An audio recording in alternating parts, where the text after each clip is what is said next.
Hello everyone, my name is Bhumika, assistant professor in computer applications. और आज हम करेंगे switch statement in PHP. Before that, kindly subscribe my channel for more videos and press bell icon for latest notifications. हमारे पास switch statement कब use होती है? हमारे पास स्विच स्टेटमेंट हम तब यूज़ करते हैं जब हमें मल्टीवे डिसीजन लेने की ज़रूरत पड़ती है। मल्टीवे डिसीजन लेने की ज़रूरत मतलब हमारे पास क्या है, हम ऐसा करते हैं कि हमारे पास हमें पार्टी में जाना है फॉर एग्जांपल, ठीक है।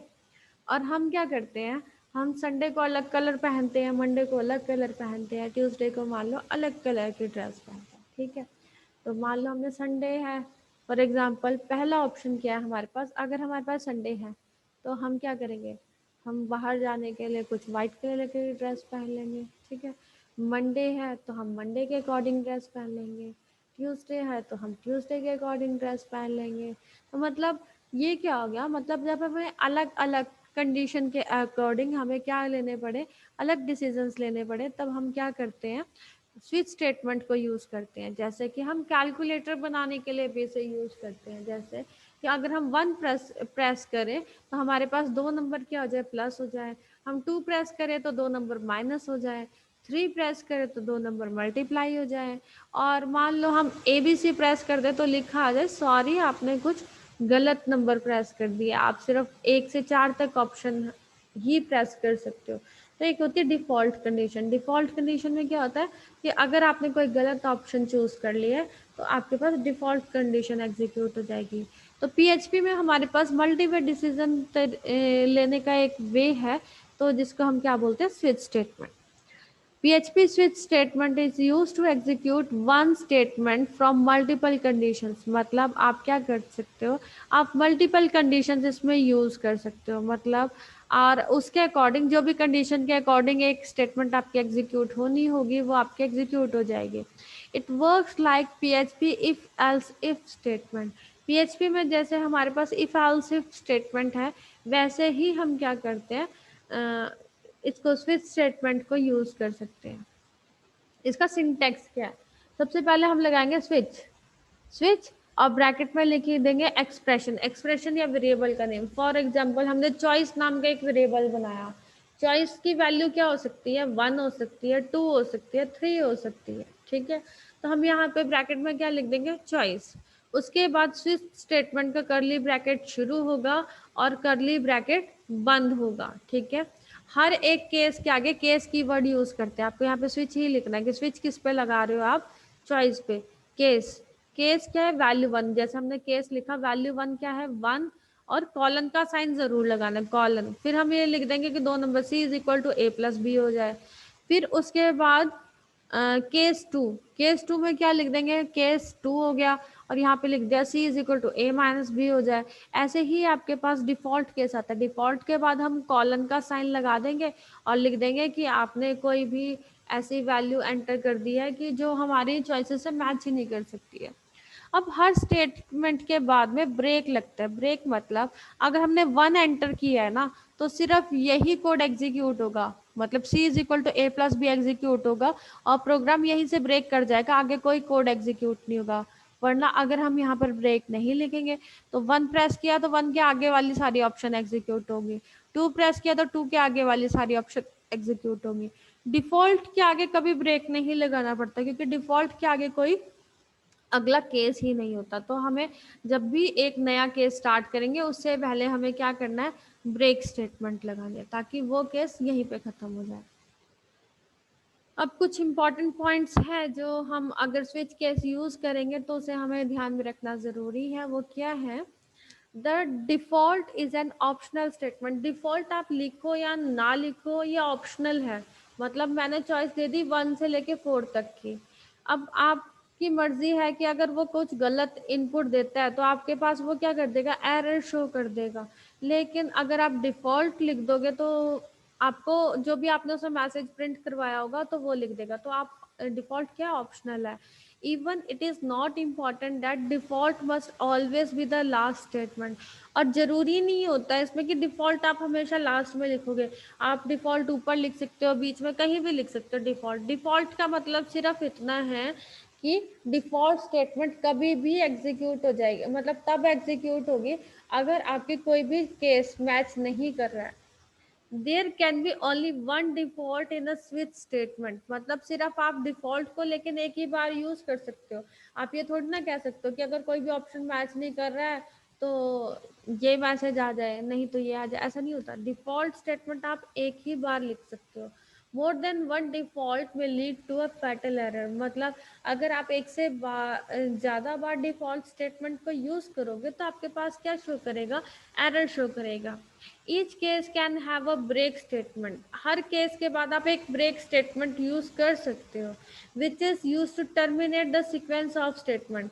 जो किस लिए मैंने आपको बताया कि आगे की स्टेटमेंट एग्जीक्यूट ना हो, आगे का सीक्वेंस एग्जीक्यूट ना हो, तो उसके लिए हम हर केस के बाद क्या लगाते हैं, ब्रेक स्टेटमेंट को यूज करते हैं.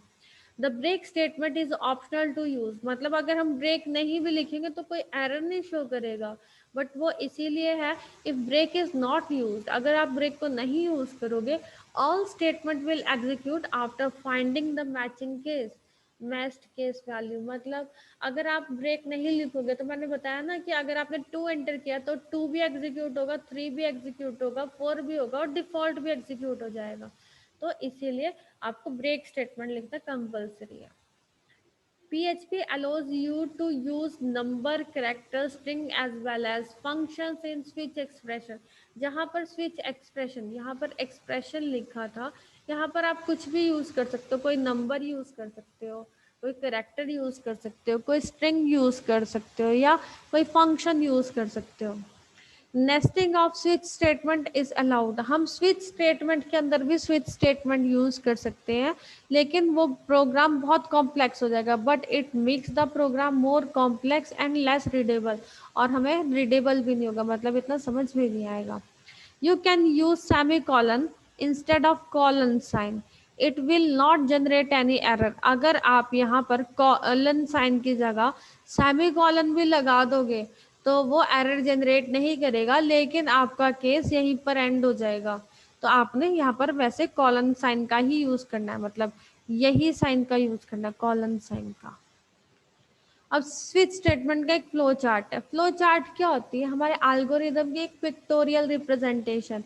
कि जैसे अगर हमने एक प्रोग्राम लिखा तो मतलब उसको एक डायग्रामेटिकली उसको शो करना क्या होता है, फ्लो चार्ट. जैसे हमने कोई एक्सप्रेशन लिखा, मैंने लिखा चॉइस, चॉइस लिखा केस 1. अगर हम 1 करते हैं, मैच करा, तो हमारे पास C is equal to A plus B हो जाएगा, ब्रेक हो जाएगा और प्रोग्राम से बाहर चला जाएगा. और उसके बाद हमारे पास अनमैच, अगर 1 नहीं लिखा हमने तो वो 2 पे जाएगा, 2 के साथ मैच किया तो 2 वाली स्टेटमेंट एग्जीक्यूट हो जाएगी, फिर ब्रेक स्टेटमेंट एग्जीक्यूट हो जाएगी, प्रोग्राम खत्म हो जाएगा. फिर ऐसे ही एन स्टेटमेंट, कितनी भी स्टेटमेंट हो सकती है.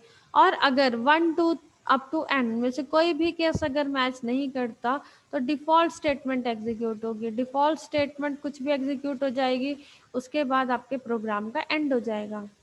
हम एक एग्जाम्पल से समझते हैं.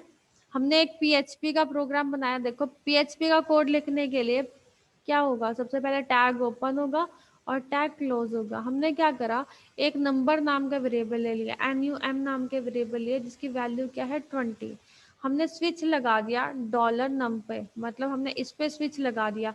अब इसकी वैल्यू पर डिपेंड करता है कि हमारा आउटपुट क्या होगा. हमने स्विच स्टेटमेंट का ब्रैकेट शुरू करा, स्विच स्टेटमेंट का ब्रैकेट बंद किया. अब जरूरी नहीं है आप ब्रैकेट इसी लाइन में लिखो, आप अगली लाइन में भी ये ब्रैकेट लिख सकते हो. तो फिर हमने केस लिखा, केस लिखा 10. अगर केस 10 मतलब नंबर की वैल्यू अगर 10 है तो क्या इको हो जाए, क्या प्रिंट हो जाए, नंबर इज इक्वल टू 10. अगर नंबर की वैल्यू और फिर ब्रेक, अगर नंबर की वैल्यू क्या है 20 है तो प्रिंट हो जाए नंबर इज इक्वल टू 20. अगर नंबर की वैल्यू 30 है तो प्रिंट हो जाए 30. और अगर इनमें से कोई भी नहीं है, 10 20 30 में से कोई भी नहीं है तो क्या प्रिंट हो जाए, number is not equal to 10 20 और 30. तो इसका आउटपुट क्या आएगा, नंबर की वैल्यू क्या है 20, तो क्या प्रिंट होगा, नंबर इज इक्वल टू 20. तो इस प्रोग्राम का आउटपुट क्या हो गया, number is equal to 20।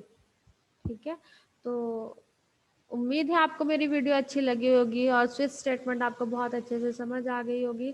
आप मेरी इसी तरह की वीडियो देखने के लिए प्लीज़ मेरे चैनल को सब्सक्राइब ज़रूर करें, मेरी वीडियोस को अपने फेसबुक पर शेयर करें प्लीज़, और बेल आइकन पर क्लिक करना ना भूलें ताकि मैं जब भी कोई वीडियो अपलोड करूं, जैसे कि आपको पता है मेरे बिजी शेड्यूल में मुझे वीडियो अपलोड करने के लिए टाइम थोड़ा कम मिलता है, जैसे ही वीडियो अपलोड होगी आपके पास नोटिफिकेशन आ जाएगी और आप अपना जल्दी से जल्दी पीएचपी और एसक्यूएल, पाइथन, ये सब कुछ कोर्सेस आप जल्दी से जल्दी ख़त्म कर सकोगे।